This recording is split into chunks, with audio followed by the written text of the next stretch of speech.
Ladies and gentlemen, welcome back to the Angle Podcast. As always, I'm your host, Joey Carney, and with me is a repeating guest. It's been a little while, but he's back on the show. He's doing so many great things in the world of professional wrestling, and it's been such a joy to experience this along the ride. Ladies and gentlemen, Joe Ocasio. How you doing, brother? Dude, I can't be better. I'm just going to put it out there and make it easy for everyone. I really wanted to speak to you and everyone out there that is listening to this. Back in like 2020 when COVID hit, and like right before that time, everything shut down. Joey was coming to some local shows that I was on in Staten Island, and this is kind of like the renaissance of my career where I had injured, I came back, I was just starting again as a tag wrestler, and you had mentioned that you saw something really special in me, and you thought I was awesome, and you saw a singles run. So let's fast forward to where we are now. The Angle Podcast has blown up. You've done amazing because you're a great interviewer and you're a great person. I've said that many times. You're welcome. And I'm here in Italy. I'm actually right in front of the Coliseum. And there's something right there that's pretty cool. And it sparked something I wanted to say today. It says the Coliseum tells its story. And I just kind of thought about all the elements of everything tying in. My family's heritage is from Italy. I remember when I was a little kid, my grandma brought this little replica of the Coliseum. And it was like an ashtray, which was just cool. I'm like, I want to see this. I'm like, what is this? This is where we're from. And my heart just kind of stayed attached to Rome and Italy since then. And then when I went on my honeymoon with my wife, we chose Rome. And we actually waited a whole year to make sure we could do it the right way. Yeah. And when I came here, I met a wrestling promoter named Diego with the Italian Wrestling Association. And I said, just give me one wrestling thing, and I promise it'll be worth it. And this is right after I got injured with my ACL. And this is now my third tour here. And it's just, I'm wrestling for the world title for the National Wrestling Alliance on Friday next week. And, I want to just talk to anyone who's out there that's listening, the wrestling fans out there. We're all just people, right? And I was just a kid that really wanted to be a wrestler. And to be here, everything that's happened because of this industry, everything I've worked my whole life for is on Friday the 28th. In Freeport, in New York, on Long Island, I'm wrestling for the NWA World Heavyweight Championship. This isn't the landmine. This isn't Italy's favorite president. This isn't part of anything show business. This is just me talking to everybody out there who's followed me and supported me like you have, Joey. If there's ever a time, a little kid who was overweight, made fun of, should have never been an athlete, should have never been a wrestler. Everyone that went to my elementary school, I told I was going to do this, to middle school, to high school, to my family that I've missed birthday parties, celebrations, to my friends, the parties I've missed, people giving birth to their children, all those times. This is as real as it gets. The NWA World title is the most historic championship when it comes to his lineage starting in 1948. It's what everything came from. And Thom Latimer, you are everything that a world champion is supposed to be, and you deserve that title. But I really don't care, and I'm going to rip your head off if I have to. Because that's how much this means to me. That's how much this moment means to me. This is what we live for. This is what I lived for my whole life. February 28th, Friday, factory in Freeport. Thom Latimer versus Joe Ocasio for the NWA World title. Full circle, man. Full circle. I'm really excited for that match. Not for the match itself, but for the opportunity that you have now upon you, because like you said, this has been a lifelong thing for you. We talked about it the last time I had you on my show, and it's been quite a few years since then. Yeah. You've had a few injuries since then as well, and I remember at that point you were dealing with an injury as well. What's that mindset where you have this major injury, you come back, and then there's another injury, and there's other obstacles? Is it just for you another day in the office, or is it something, a part of the story where it's just one more thing to get over to get to that spot? It's like equally the most motivating and also the most depressing thing that can happen in your life. Because every time you get injured, you're just not so sure if you're going to come back as good. Am I going to miss a step? Are people going to forget? We live in a very fast-paced world. I just see this around me, how fast people move in tourist areas, seeing all these sites. The cycle keeps going, right? The wheel keeps spinning. So for me, especially the last one, the ACL tear, I'm not just out of high school or just out of college anymore. So it was hard. It was a hard pill to swallow. But I really had to look myself in the face in the mirror, right?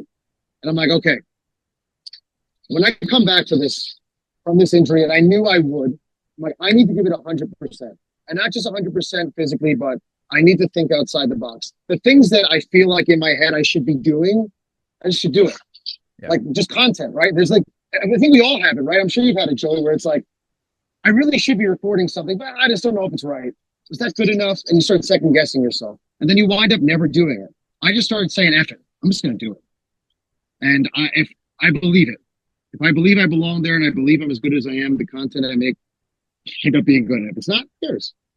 And just going out there to the right places, not just knocking on doors, kind of kicking it open and saying, hey, I'm here.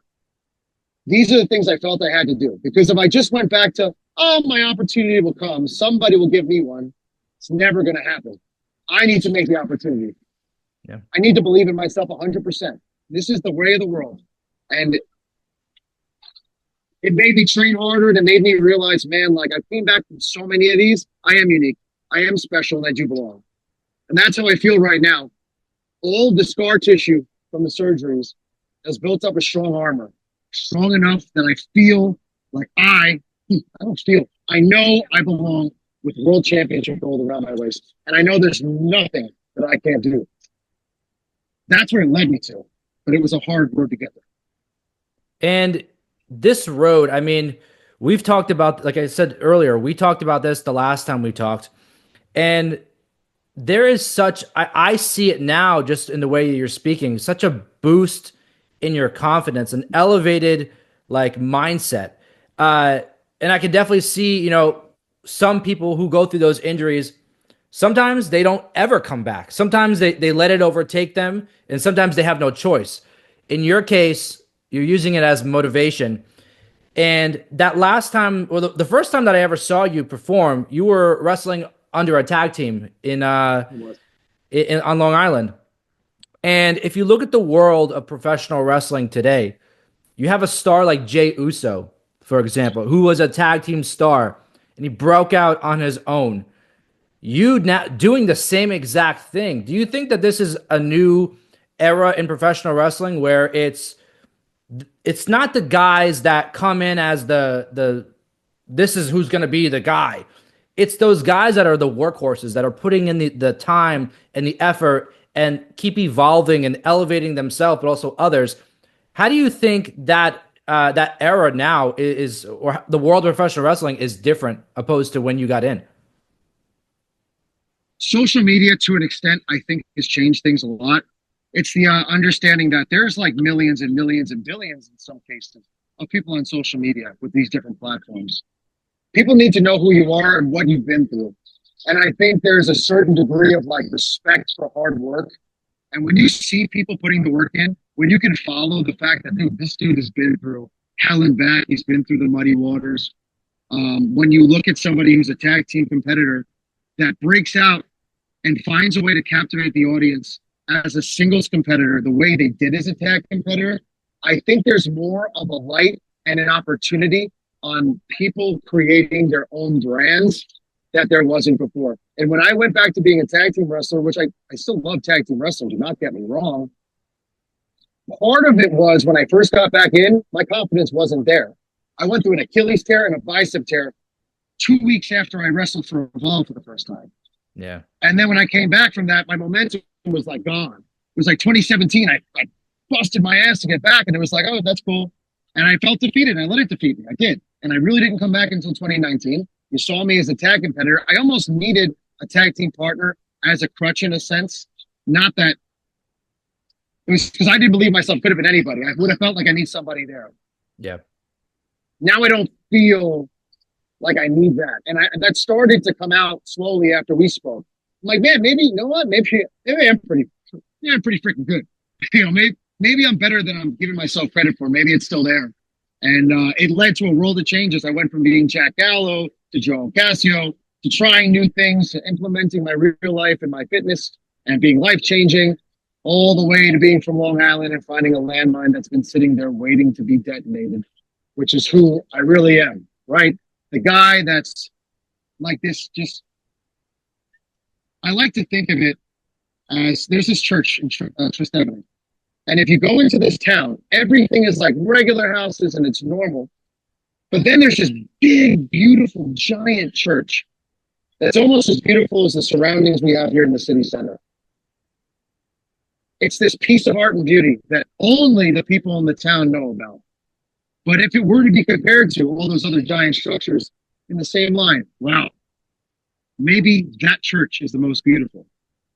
That is what I am. I am that landmine, that church, that beautiful piece of art that just hasn't been around the others.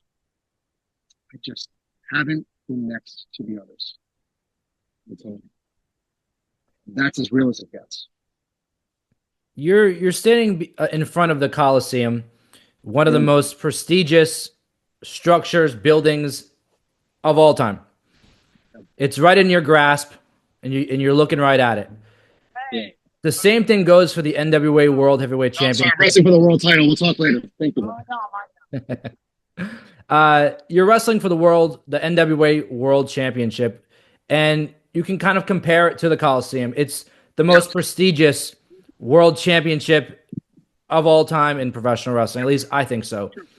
And it's right in your grasp as well. What does that title mean to you? But also the opportunity to just be there. What does that mean?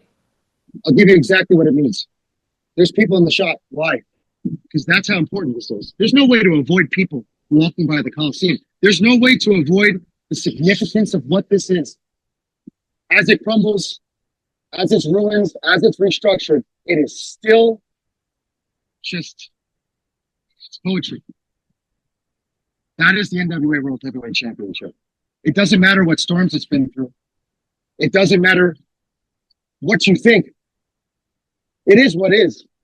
And there are other fantastic, amazing products out there in professional wrestling, but there's only one original.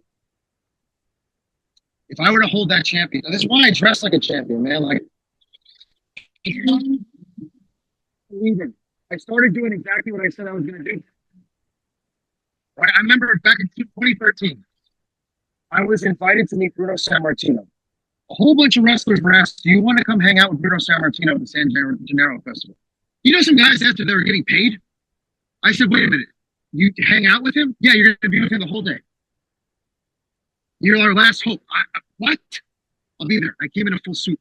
And I remember he said these words to me. And that's why I get, being here, it's crazy. It really is crazy. He said to me, well, first, he took a crap on Vince Jr., but it's so funny. I made a joke. And then he goes, listen, back in my day, I would send you to a territory. And Joey Ace was there too, by the way. Because back in my day, I would send you to a territory, but there's no territories anymore. He said, thanks to Vince. That was the joke. But then he goes, but I'll tell you this, the way you present yourself, the fact you came here in a suit, he's like, I would vouch for you on that alone and let them teach you.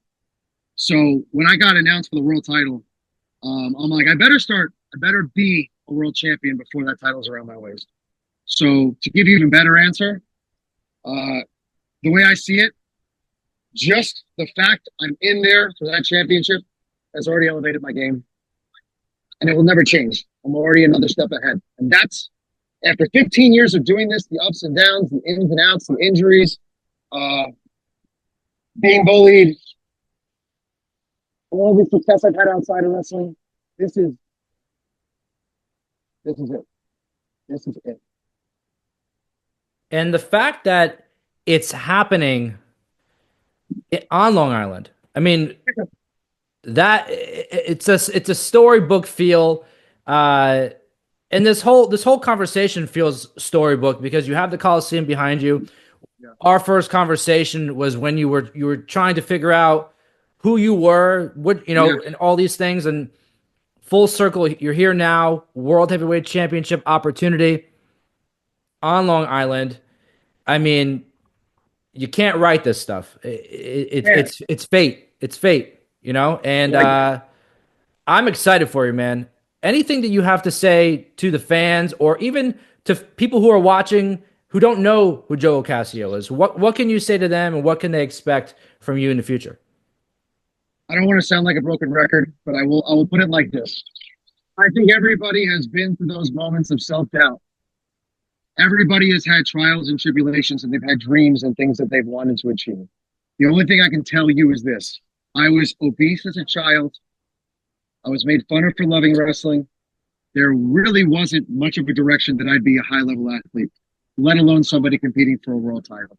So if you out there understand those kind of struggles, if you understand what it's like to have self doubt, confidence issues, to battle through that, through thick and thin, from people trying to tell you you're not tall enough, people tell you you're not big enough, people saying you're not lean enough, people saying that, oh, you've done this, you've done that. If you've heard over and over again a bunch of crap and you just felt like you wanted to explode and prove every single human being wrong that told you that you couldn't, then you should watch Joe Ocasio, because that's why the blood flows through my veins, because I know I can do it. Just like the people I train in fitness, I believe they can achieve their goals. It's hard. Of course it's hard. Life's hard. But the ones who stay the course, the ones who grind, and the ones who need it, those are the ones who find success.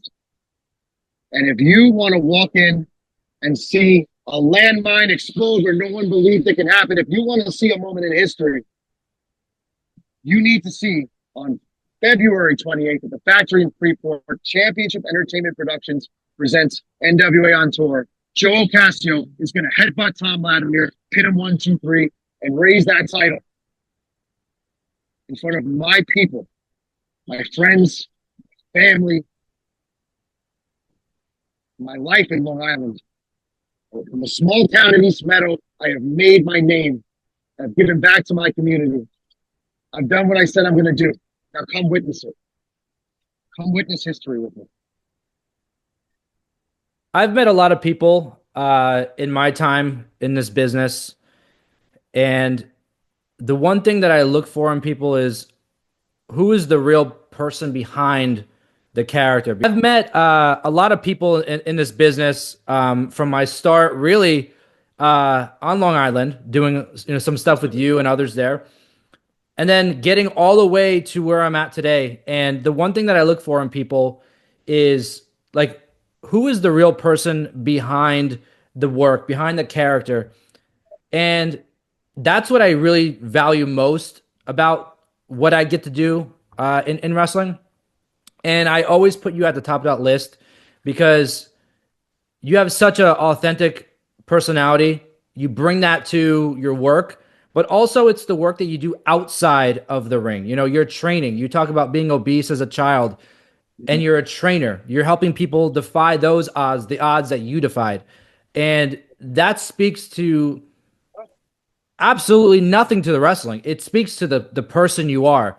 And to see someone like you who has battled through those obstacles, but also the injuries, to be in a spot where you're challenging for the World Heavyweight Championship in the place that really helped create Joe Casio. I'm excited, man, and it couldn't have happened to a better person. I'm happy for you. I appreciate it, man. Like you said, I'm a trainer. I work with the Long Island Coalition against bullying now. Part of what I do is for them, because I want every kid out there to know that, man, if you can dream it, you can do it. And I appreciate your kind words. You know, what you see is what you get with me. I'm never going to half-ass it. I'm going to leave it all in that ring. And you best believe you're going to get every single cent of what you paid for your money's worth when you see Joe Ocasio. And it'll be so much so that you're going to be paying to see a world champion. World heavyweight champion.